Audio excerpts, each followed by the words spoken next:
Good afternoon, everyone, and welcome to the Traverse Area Historical Society January program. I'd like to welcome both our people in person, those who braved the barely double-digit temperatures outside, as well as our members on Zoom. So thank you for joining virtually today. Today's program is a wide-ranging one that weaves striking local art and historical photos with images and paintings from the Detroit Institute of Art. The presentation gives clues as to how and why Traverse City has changed so much over the past 150 years.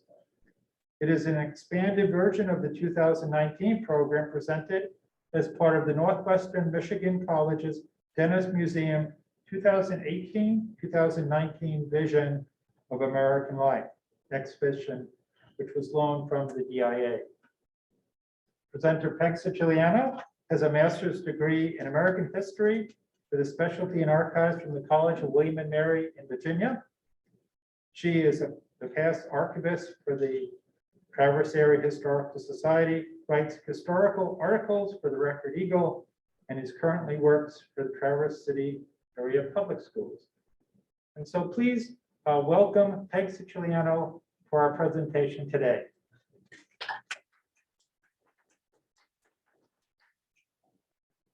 So today we will be exploring how and why Traverse City has changed so much over the past 150 years.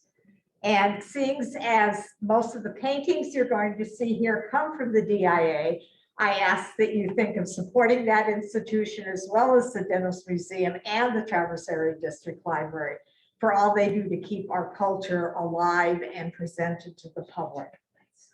Today's wide-ranging program will interweave striking local art and historical photos with images of those paintings from the DIA. While I'm doing the introduction here, I just want to clue you in. We will talk more about this picture on the left later on, but while you're looking at it now, it is an aerial photograph probably from the early to mid-20s of West Bayfront. This area here is now the open space. This area is the parking lot for the marina, and you're looking east down Front Street, and you can see how industrialized the Bayfront was at that time. The presentation will visually show how Traverse City has changed, but we will also explore a question posed in the original DIA exhibition. How has life in America expressed itself in its public spaces and natural landscapes? And how has that changed over the decades? Many of the paintings in the exhibit reveal views of public spaces in the idea of natural landscapes and public spaces immediately brought to my mind Traverse City's West Bayfront. Today, the Bay's south end is an almost fully public place, which enables people to interact with nature. And when white settlers first arrived in the area in the late 1840s, the Bayfront was definitely a fully natural landscape. In between, it passed through a long phase of being private property. The same can be said for another part of Traverse City that was heavily industrialized in the 19th and early 20th century, the north end of Boardman Lake, and we will also be looking at images of that. So today we will take a quick trip through those decades, focusing on two things along the way. First, just how have the Bayfront and Lakeshore changed? And secondly, how do those changes in our local environment tie into broader changes throughout the nation?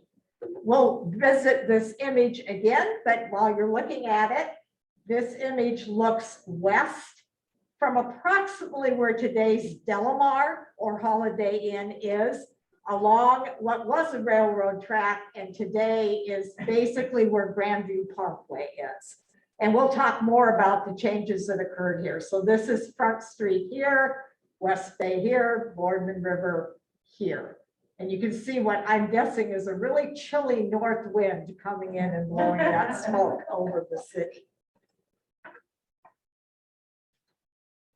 We're going to begin with the natural landscape.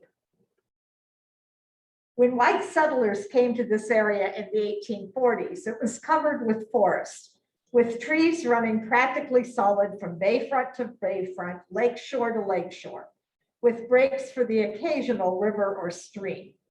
These are relatively early photos of the area, probably 1870s or so, but they give an idea of what some of the uncut areas of this region looked like in the mid-19th century. Very early road. I think this is actually going up Old Mission Peninsula.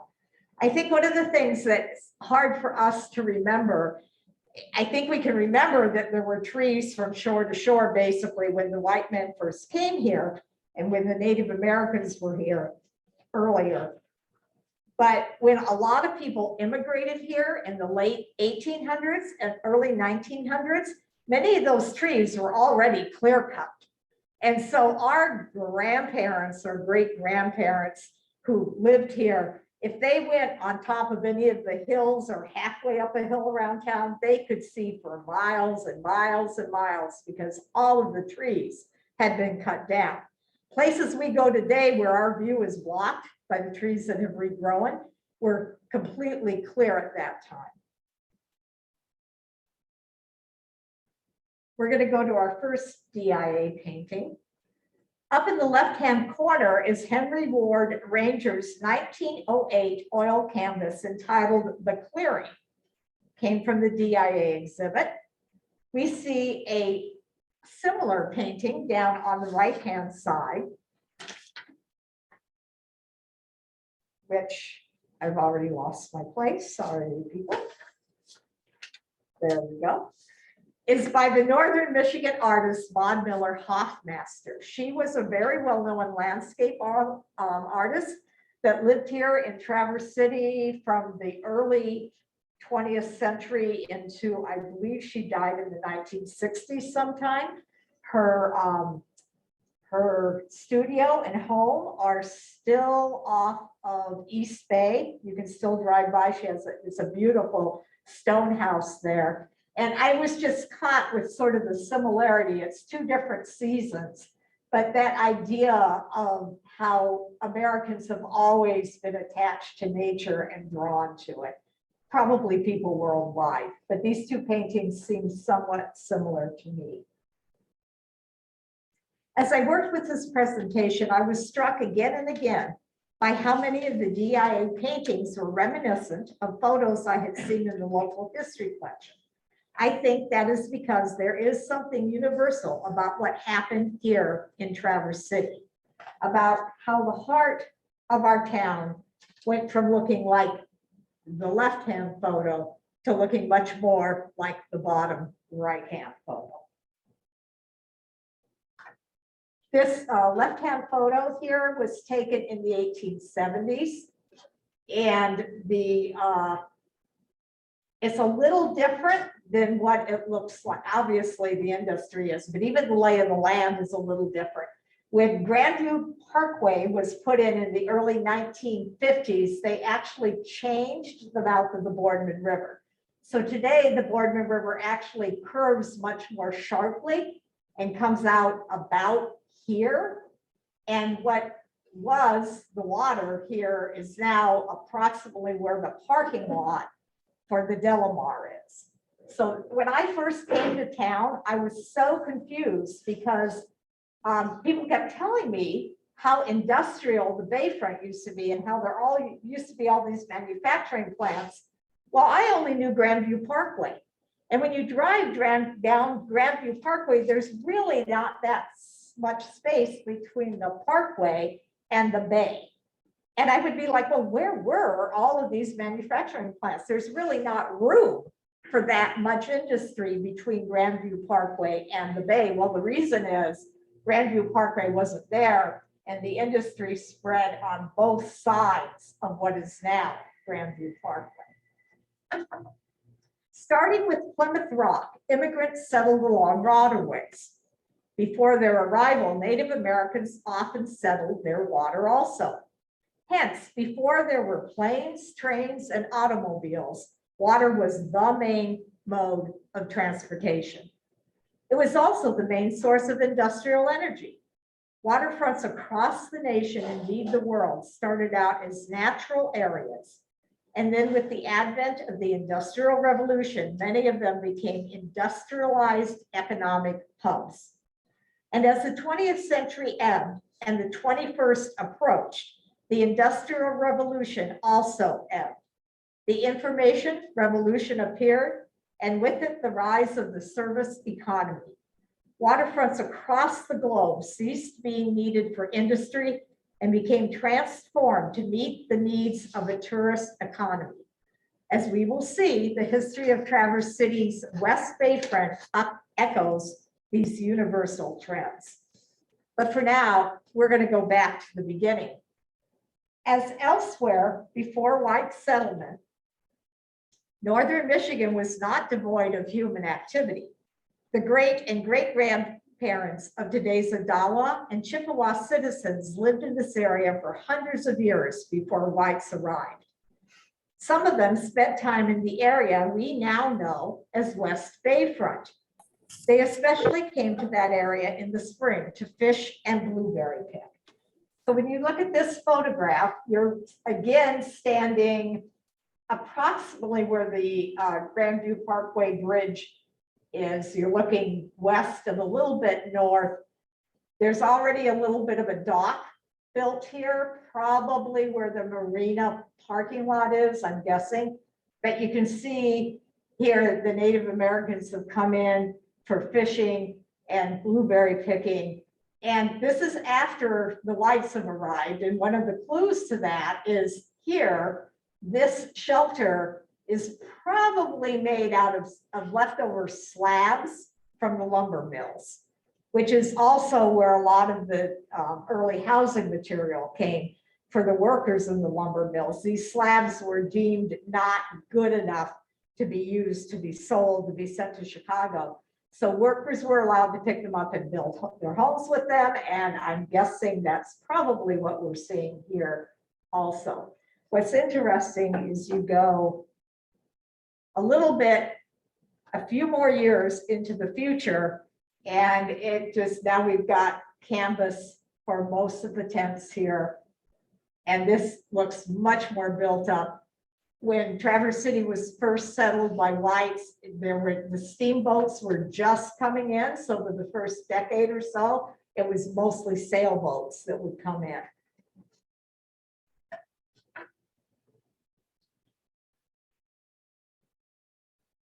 So the transformation of Traverse City from industry, from a natural setting into an industrial hub had already begun. To give you an idea of just how raw Traverse City was, even 10 or 15 years after the first white settlers arrived, here are some of the earliest photographs that we have. This is Union Street going south. So the post office would be like maybe off the screen a little bit over here. And as you can see, this is 1865. There is actually no building to the south of 6th Street. So 6th Street would be running here. And I like this. This is the end of that same bridge, but you can see there are a couple of, I think it looks like men sitting on the top of that railing, which looks a little shaky to me. But again, extremely, extremely way out.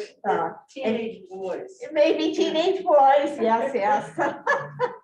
And you can already see we have lumber logs in the Boardman River here. So things are beginning to pick up or dirty up, however you want to explain what ended up happening to the area.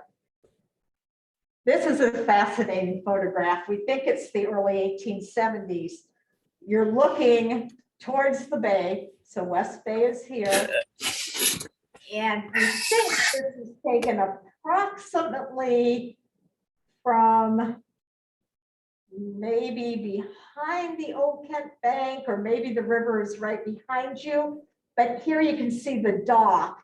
And this was basically at the end of Union Street. So this is to the west of Union here. And these white buildings were the first Hannah and Lane mercantile offices that were built in the area. And I want you especially to look at this one here, because we're going to see it again later on, but not in exactly the same place. So you can just see how raw it was, you know, for the first white settlers to come in. Of course, the Native Americans, they knew how to live in this kind of, well, not this kind, but in the nature and in the woods and stuff. This was, you know, pretty new for some of the people that moved here.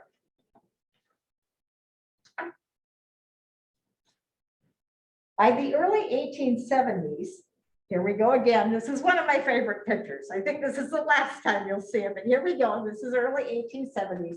Things had certainly changed along the waterfront. Here is a closer look of the Hannah and Lane, one of the Hannah and Lane lumber mills. Again, you're looking north, the bay is back behind here.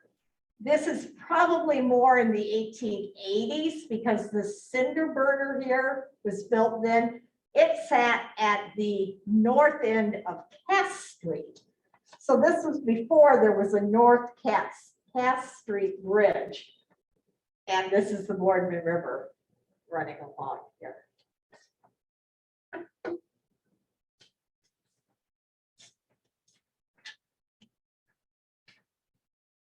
Despite all of this activity, you certainly didn't need to go too far out from Traverse City to find some fairly backwoods travel. So this is going up the east side of Old Mission Peninsula. You can see it was not paved. It was very muddy to go up, very muddy to go pretty much anywhere. This image reminds us that the inhabitants of this area in the second half of the 19th century truly lived with and by nature. Here is our next DIA painting up in the left. It's called Lunch in the Field by John Martin Tracy from 1885. And the picture down in the right-hand corner is an 1894 hunting image. All we know about this is the date, 1894, and a gentleman named Jim Bird is one of the people in the photograph. But living right with nature and hunting and being out there was very typical in most of the United States during these years. The picture in the upper left-hand corner is called Hunter's Paraphernalia, 1887 by George Cope, also from the DIA. And the picture down on the right is from the local history collection that's here now at the library. We don't have a name. We don't really know anything about the gentleman in it. He looks like he might be Native American or part Native American to me just by his physiology. This reminds me very much of my father. My father was born in eastern Nebraska in 1915, lived on a farm without electricity, without running water. And they were comfortable, but they basically lived off the land. They lived off what they grew and they hunted. I mean, that was just part of how they lived. And that was very much the way it was in the Traverse City area for those that did not live right in the city, right in the urban area. As we move into the 1890s, Traverse City becomes more and more urban and the Bayfront more crowded. This is an image from 1895. This is the north end of Union Street. So this railroad station, here's the Boardman River. This railroad station sits pretty much, now I'm trying to think what's right on the north edge. It's that new apartment and condo complex. It's like all blue. There used to be a bank drive through here. That's where this sat. This is obviously before 1950s, no Grandview Parkway here. We know it's about 1895. There are no vehicles, no automatic vehicles. It's all horse driven. This is the Morgan Canning Company. Those of you that lived in Traverse City up through, I think, the 1970s, that was at the far north end of the Morgan Canning Company. And we can sometimes date photographs because initially the Morgan Canning Company had this pointed roof. And then I don't have it in my head, but we have written down somewhere the date that they squared that off. So we can tell a photo partly sometimes depending upon whether it's a pointed roof or a squared roof. This is an extension of Bay Street. So before Grandview Parkway came in, Bay Street came from the west and kept going across what is now Division, kept going east into this a very industrial area of railroad tracks and other manufacturing. This is a parking lot now for the city. This building here, remember when I said, look at that little white building that was sitting up in the left-hand corner of that very early photograph? This, and we spent an inordinate amount of time double checking this. This building was originally that bigger Hanalei building. And of course, back in those days, the buildings had very little to attach them to the ground. They didn't necessarily have the kind of plumbing we have. They didn't have electricity. So lifting a building up and moving it was, in a way, a much easier process than if we were to try to move our homes today. So they literally lifted this up and turned it 90 degrees and sat it here. And we did find a newspaper article, and I wasn't able to go back and find the exact date, but somewhere between, I think it was the early 1950s, but it might have been in the 1930s, they write about having torn it down. So just very interesting that this is one of the very first white buildings in Traverse City, and it got moved here. But you can see how busy the town was, how different it looked with all of these buildings having come down at some point. If you go back into downtown, going back to the DIA, this is an earlier, the top painting is called Election Day, and it's from 1844, but it still looked to me, so we're talking about probably 40 years difference, but you can see how people congregated in the downtowns of their various cities and villages. The photo on the bottom left is the 4th of July scene, 1896. And on the right, about the same time period, probably a little later than that. This one looks west, 1896. So this is from Park Street looking towards Cass. And not long after this, I believe in November of that same year, from about here to here, all burnt down in a huge fire that they had in Traverse City. This one is looking east down Front Street. This is the Hanalei Mercantile Building, still stands. The top 2 floors are being turned into condos. At one time, it was the largest department store north of Grand Rapids. We see the City Opera House here and the Masonic Building here. And we're pretty sure this is the very early 1900s because the Masonic Building has been built, but the street is still mud. And this part of Front Street was one of the first areas in Traverse City to be paved, which happened, I think, in about 1905. So mud, they lived with mud all the time. This, we're going back to the Bayfront. This is a little bit further east, west on the bay. We're looking towards the hills where 72 would run now. And Division, I think Division would be coming in about here. This is a starch factory that would have been between Union Street and Division. You can see this tower here, the bay is beginning to curve up towards Sutton's Bay. And look at how incredibly different that whole stretch looks compared to what we see today.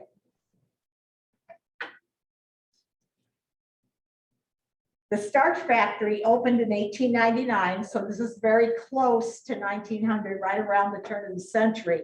And that turn of the century was probably the height of industrial production in Traverse City. It's before the lumber ran out.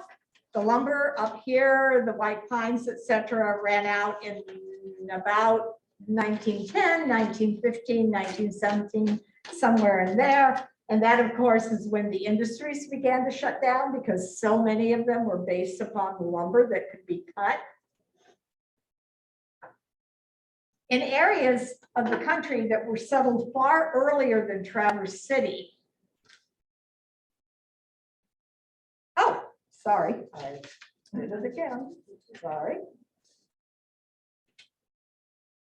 Traverse City's other industrial hub at the turn of the 20th century was the north end of Boardman Lake. So here, you're looking north. Here's the Boardman River. This is the 8th Street Bridge here. There's the courthouse here. You can see West Bay. This is essentially where where we are right now, actually, right in here. And this is the Overwood Dish Company. They were most famous for making these really thin wooden trays that basically did what styrofoam does for us today, or plastic. They put the raw meat in them, the vegetables, etc., like that. They also made clothespins. They had occasional fires there because think of all the wood that was being used all the time, and the safety regulations were not particularly great. Across the river here was the Wells Higman Company, which sat on the west side of the Boardman River. Another image. Yes, this is another image of that. So these train tracks are still there. So you can, if you go down to like by the filling station and follow those tracks along, I believe this would be pretty close to where the sewage treatment plant is now. There. And I love this next photo that shows how heavily industrialized we were. What is the date? I don't have an exact date on this, but this right here, this is Boardman Lake. We're looking north again. So this is the west side of Boardman Lake. You can see the courthouse here. There are really nice condos built in right here. This is like 12th, 14th Street. Oriana would be over here somewhere. This is a roundhouse for the railroad yards. Tracks all the way along, water tower. Not exactly what you think tourists would come up here to take a look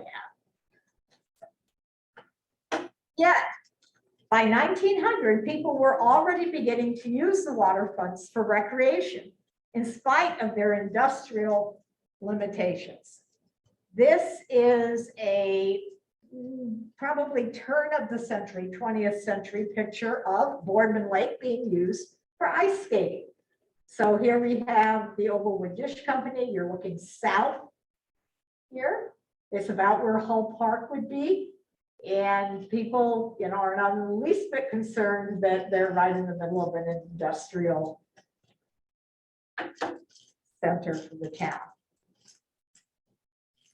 Going back to West Bay, we're again looking west. This is the Wekaton Club. This picture was taken in 1935, but what I want to point out is the club, which was a sailing facility. It was a dance hall. It was a bathing beach area. And when it was built in 1894, it sat about where the west end of the Grandview Parkway bridge over the river is right now, is about where it sat. It was highly industrialized down there still at this point.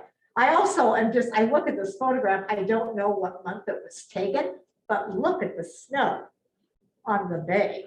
It's a lot more snow than we usually get today. Here's the Wekatong Club in the summertime. These are a little later. These would be a bit, maybe the teens, maybe the 19 teens. And you're looking west again. So the bay is here, the river is here. You've got the train track running right next to the recreational boating. Here you're looking from the bay into downtown. You can see they're swimming here.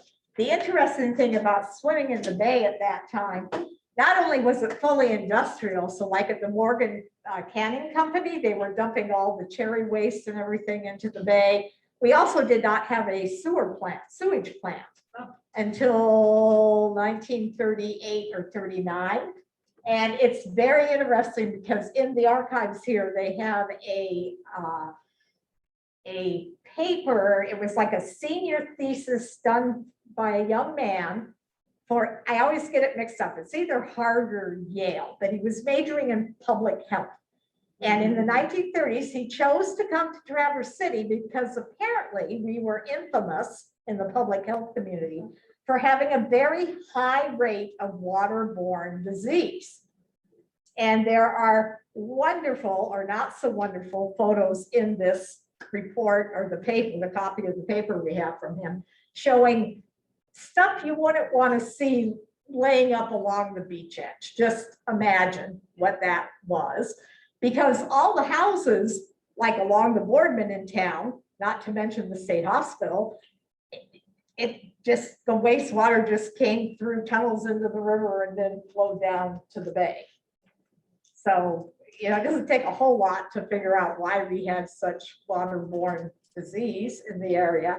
But it's interesting, if you look up in the newspaper at the time in the 1930s, it became a very big political debate as to whether or not to put the money into having a sewage plant. And one of the articles I read, I thought was so fascinating. One of the city councilmen, and I honestly can't remember his name, but he claimed that because they did have city water, but the city water was drawn out of West Bay, not East Bay, and the water intake was not too far from the mouth of the Boardman.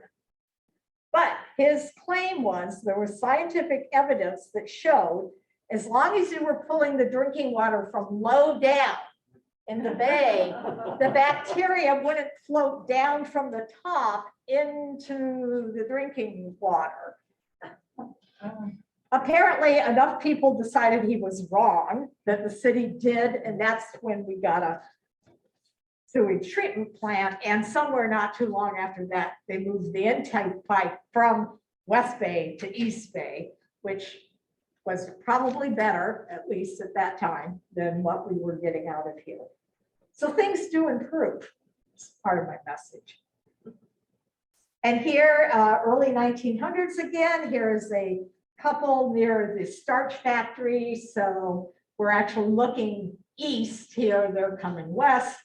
And they're walking along the bay for a nice summer walk along all the industrial debris that was laying.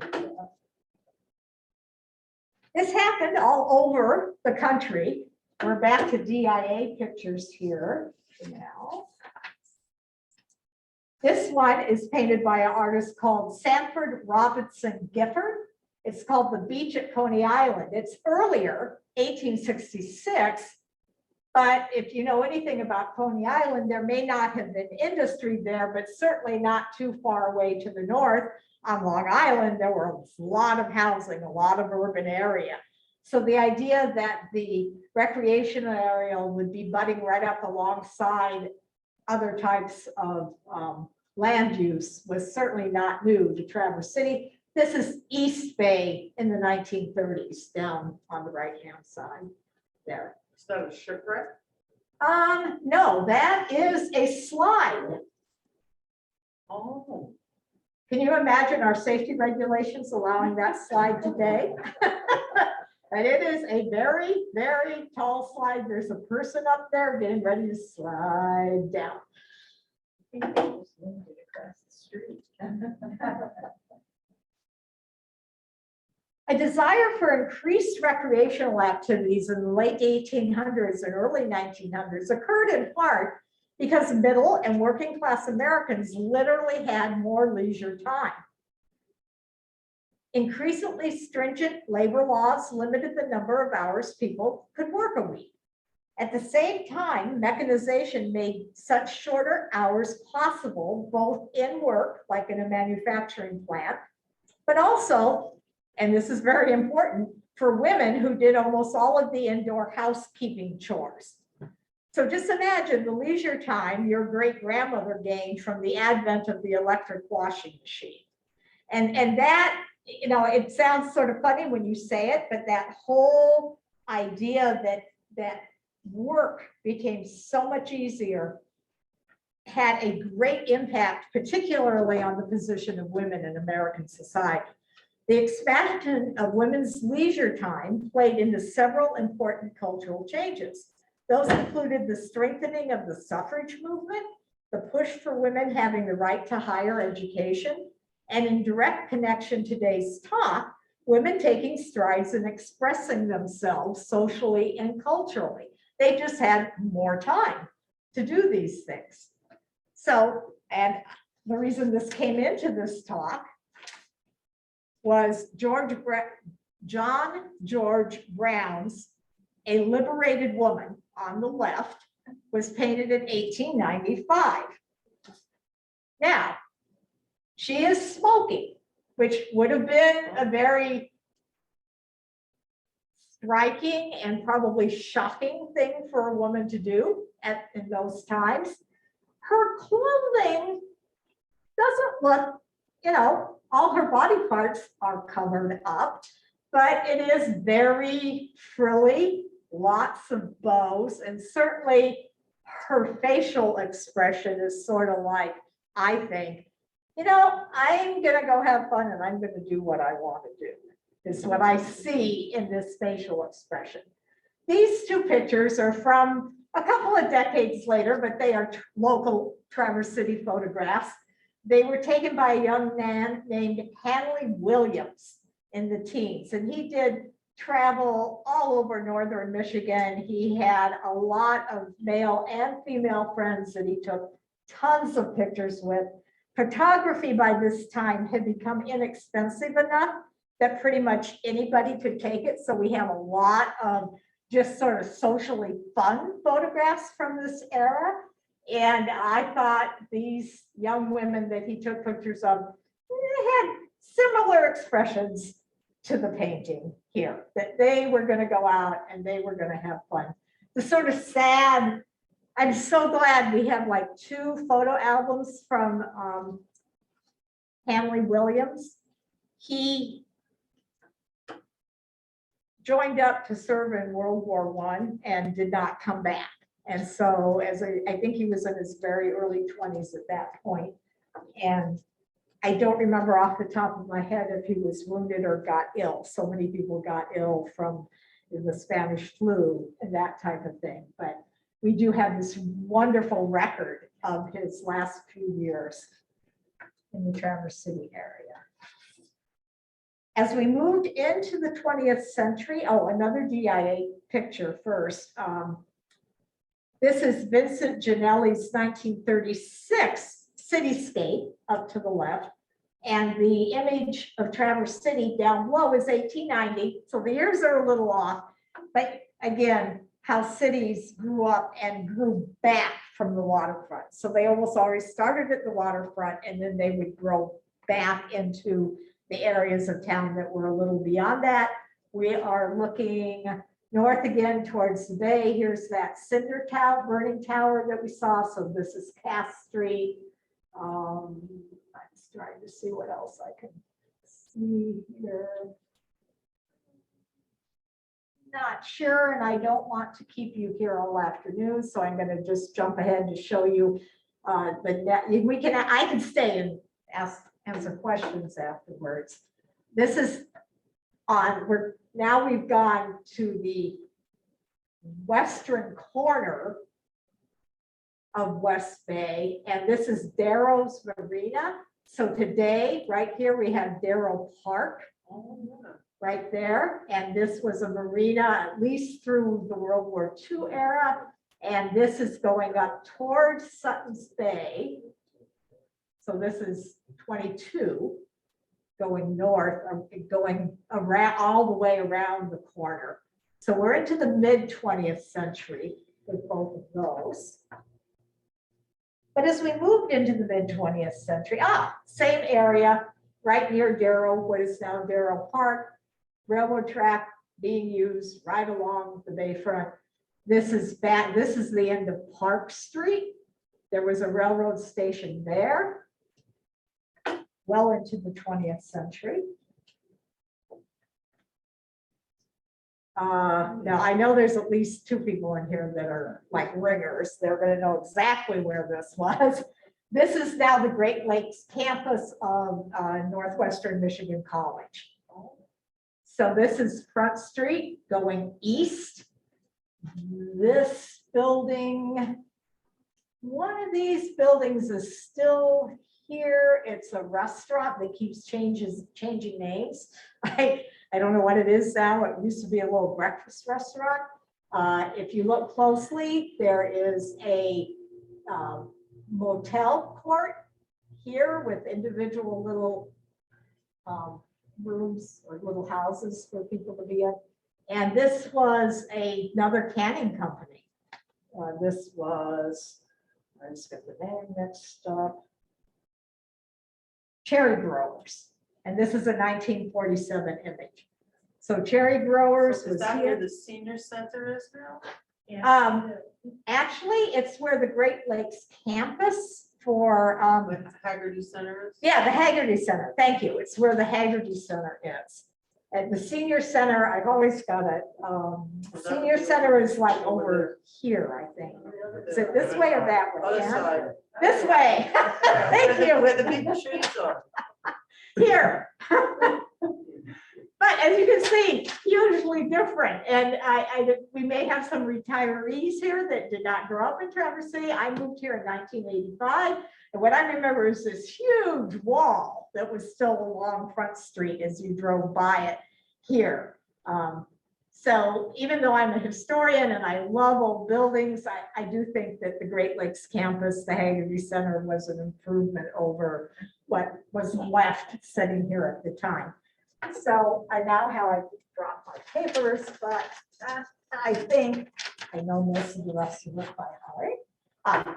This is that 1922 aerial image, or 1920s aerial image that we saw before. This is Front Street.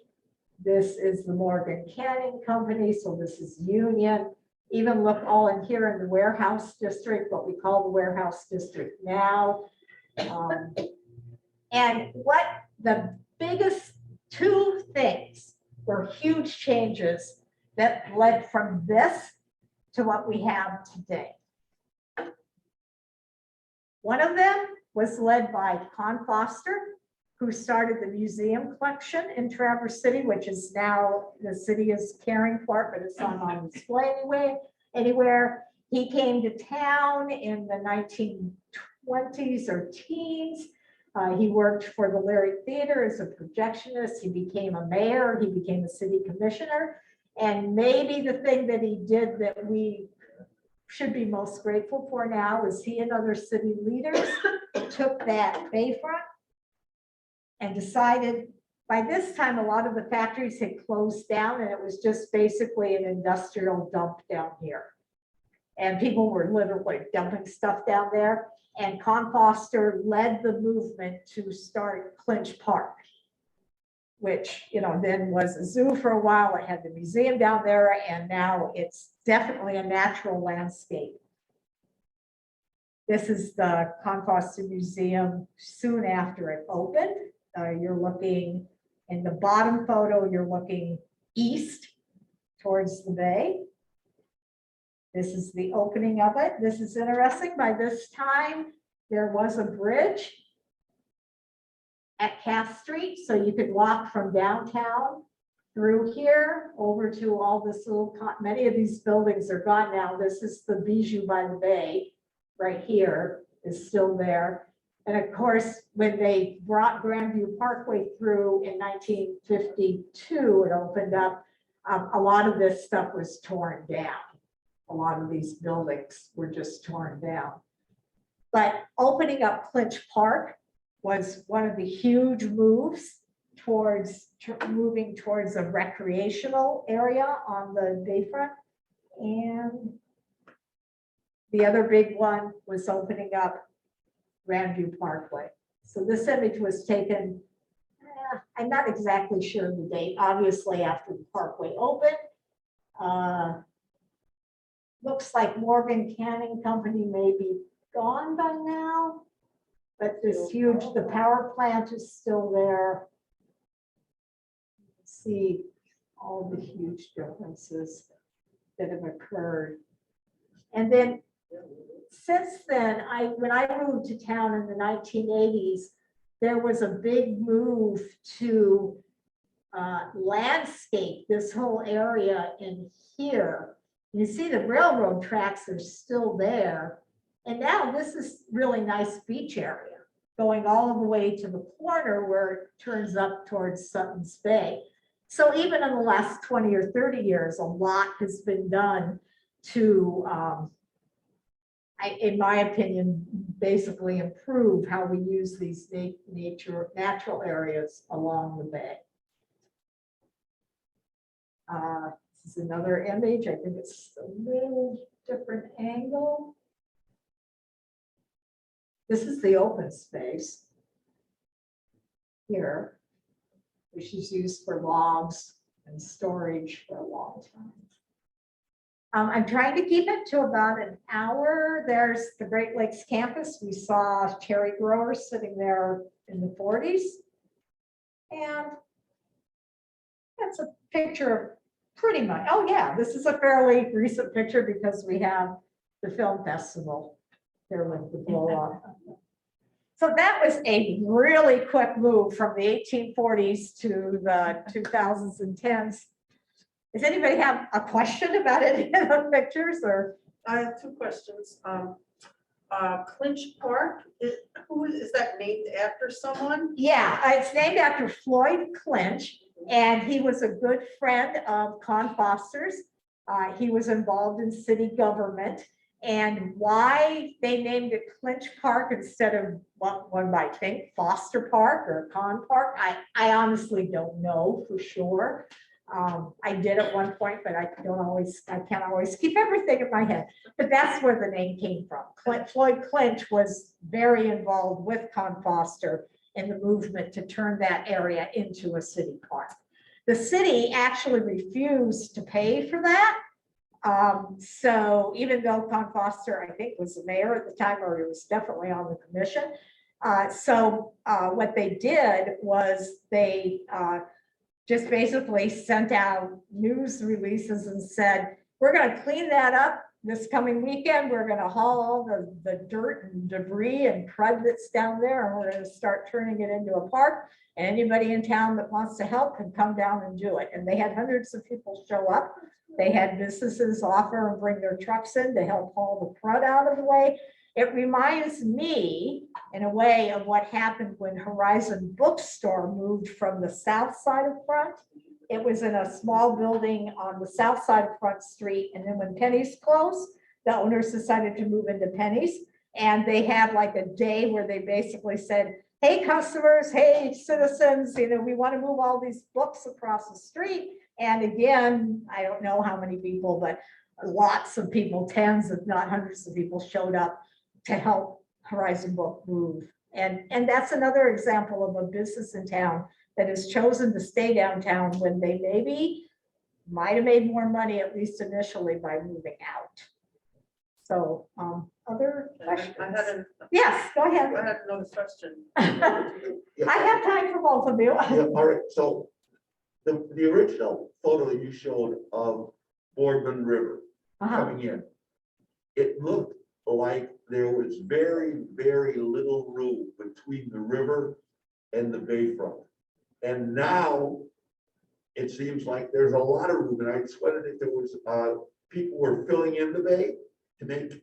It could have been partly water level, but the biggest thing is that the railroad track, I think at some points ran closer to the bay than Grandview Parkway does on the east part of the bay.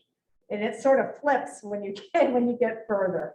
But that whole filling in, and they had to bring in like rubble and stuff or take rubble out. There was a lot of movement of ground material when the state put in Grandview Parkway. Grandview Parkway is a state road, it's a highway road, and that the building of Grandview Parkway, and I'm not an expert on this, and I've got a couple of really good historians sitting in the audience there. It's my understanding that the state basically came in and said, we're building Grandview Parkway. Yeah, because it's part of the highway system, and we need to, over the last several decades, we keep hearing about the bypass. If nothing, well, things happen and then they keep talking about it. Well, this was sort of an early solution, because initially, before Grandview Parkway came in, the highways from the south came up, not up Division, they turned at South, what is now South Airport. You come up south, turn right on South Airport and come down, is it Veterans Drive now? Mhm. And you ended up coming down Union. Union. You came into town on Union Street, and then the highway went right downtown, east on Front, and it was a two-way street. And that was the highway that came through Traverse City. And the powers that be made the decision they wanted to move that. And then Front became one way in the 60s. But yeah, the traffic flow was then brought down what is now Division and to Grandview Parkway. Does that help a little? Yeah, if you look at this photo and you look at the amount of land from Clint Park, from the marina, all the way to the river, that's a long distance. It is.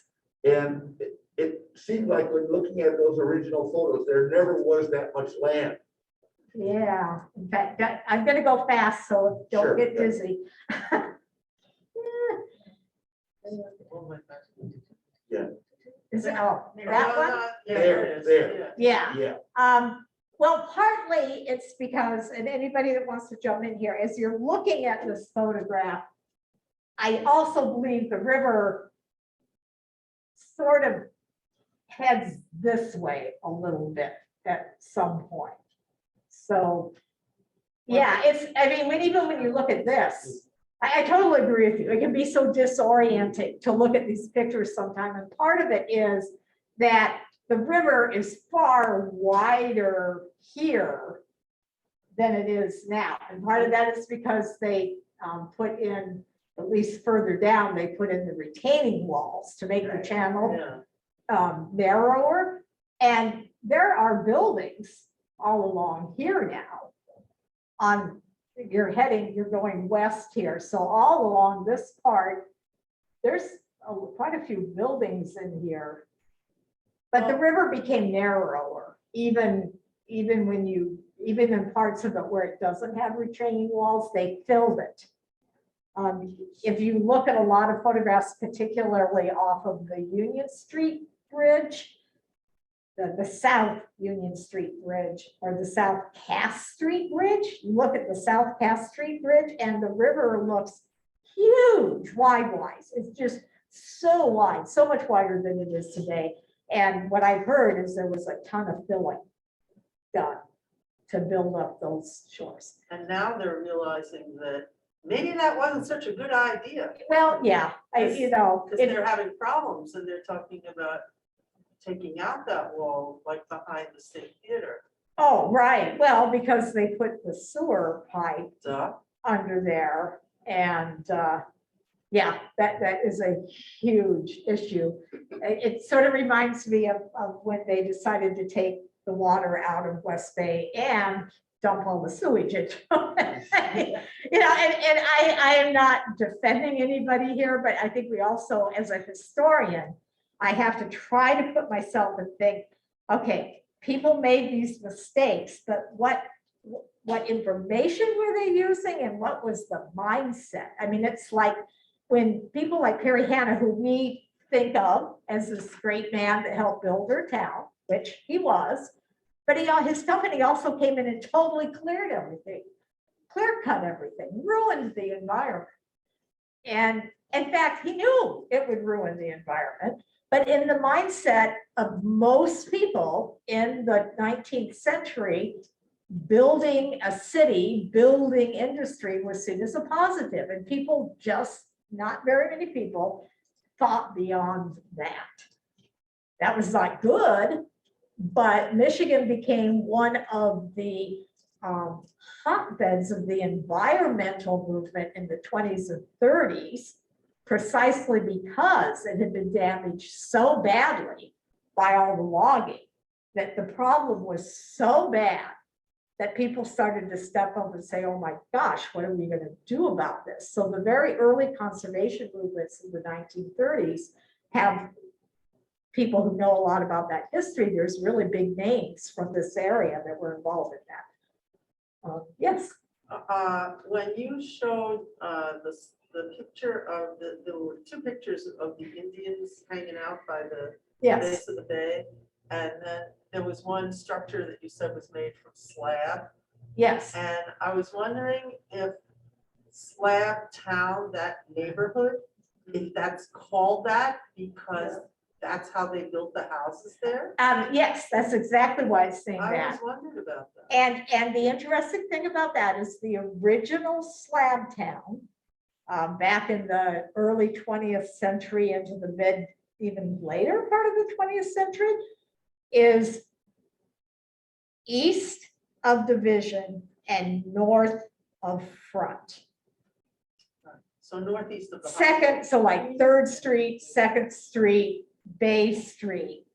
And I don't know, and I'm looking at you because I know you've done somebody over here has done a little more research in that. At some point, I think within the last couple of decades, the area of town to the west of Division has also taken on the name Slab Town. And I'm sure there are homes in that area that were built out of slabs. But Slab Town Burgers is in what I think, this is just in my own mind, I think of as new Slab Town, because when you read really early articles about Traverse City, Slab Town is more over where Bay Street still is. So there are two slabs. If anybody has anything to add, go ahead. I think that was just a political decision when the neighborhoods organized. Oh, Which- okay. You know, they needed a name and Right. that seemed like a good name. And then it's a fun And name. that's about, I'm sure Marty on her talk identified the same thing with the neighborhood Old Town, Right. that they just adopted the name of the Yes. area that was adjacent. Yeah. Yeah. So, So I am wrapping You up. have a few online, if you don't mind answering those Oh, questions. absolutely. So we have a question from Robert, and he was asking about how the land for Grandview Parkway was acquired. Was it eminent domain? I don't know. I'm sorry, I don't remember how I read that. I believe it was, but I don't know. Then we had a question from Diane. Was the fountain shown earlier on the postcard, the one that was near Front Street on Union, was it? And the traffic went around the fountain on the street? So did the traffic go around the fountain? It was actually on Cass, not Union. And it sat, I was not here at the time the fountain, by the time I moved to town, the fountain was gone. But it sat just north of Front Street on Cass. And it's approximately where the Christmas tree goes up now. Yeah.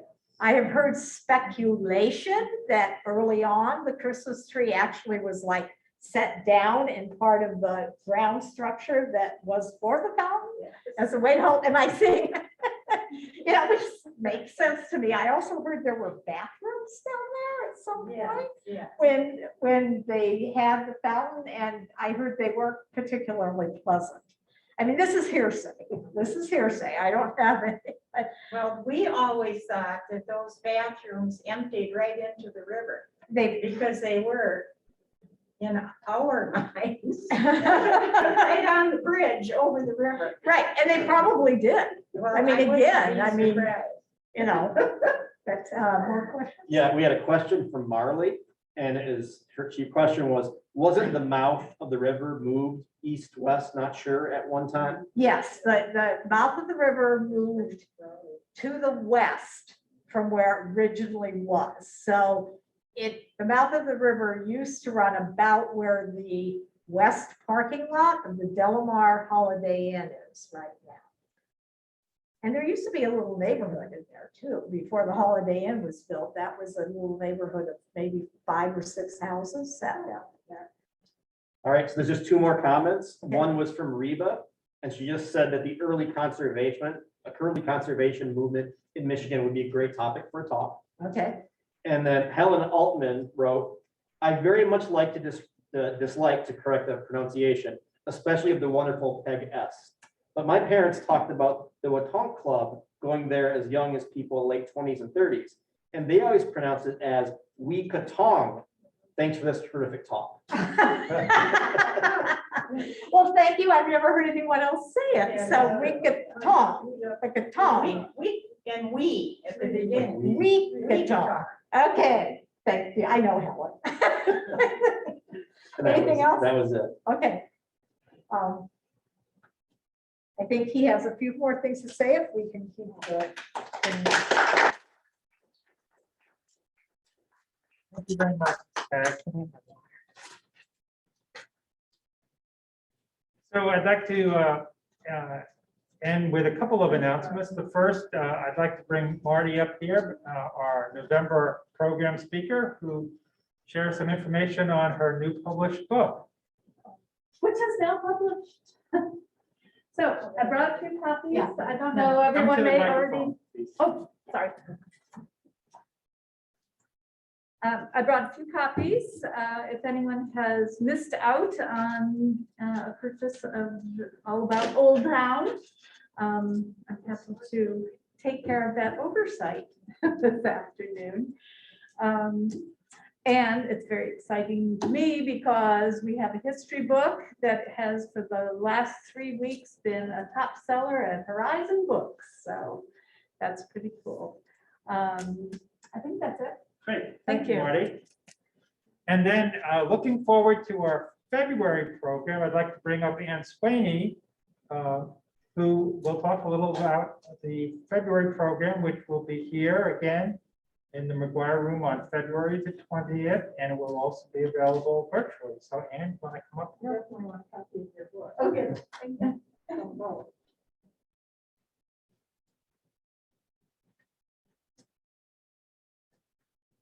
So I guess this is another, this will be another history book program on February 20th.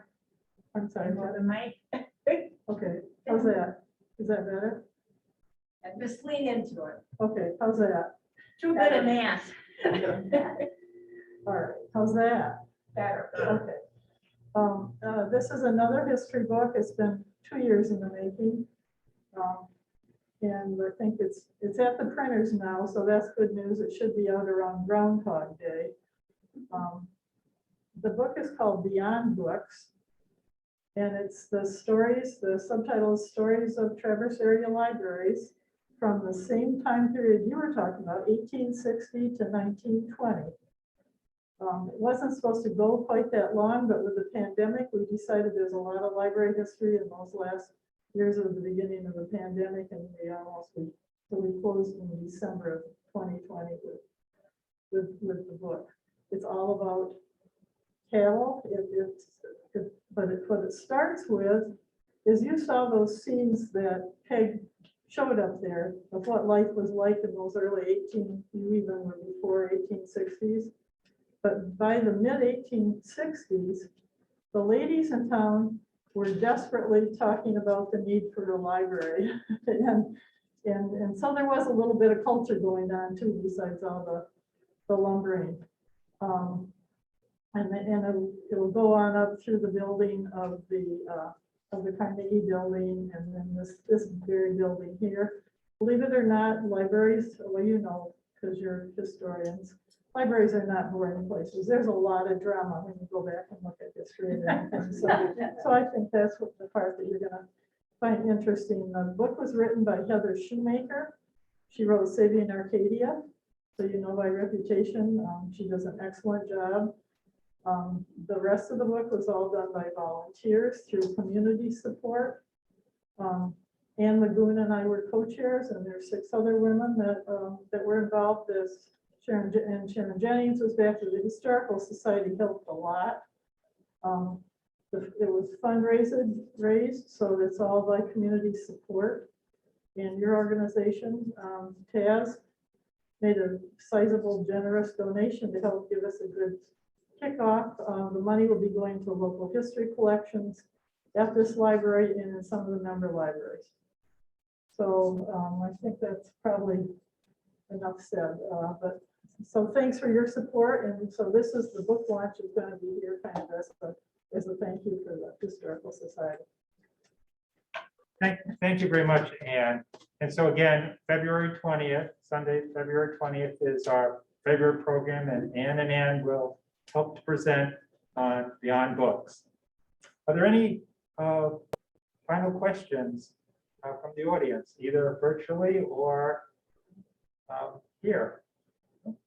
Well, again, thank you all very much for coming. There are refreshments there on the table, and enjoy.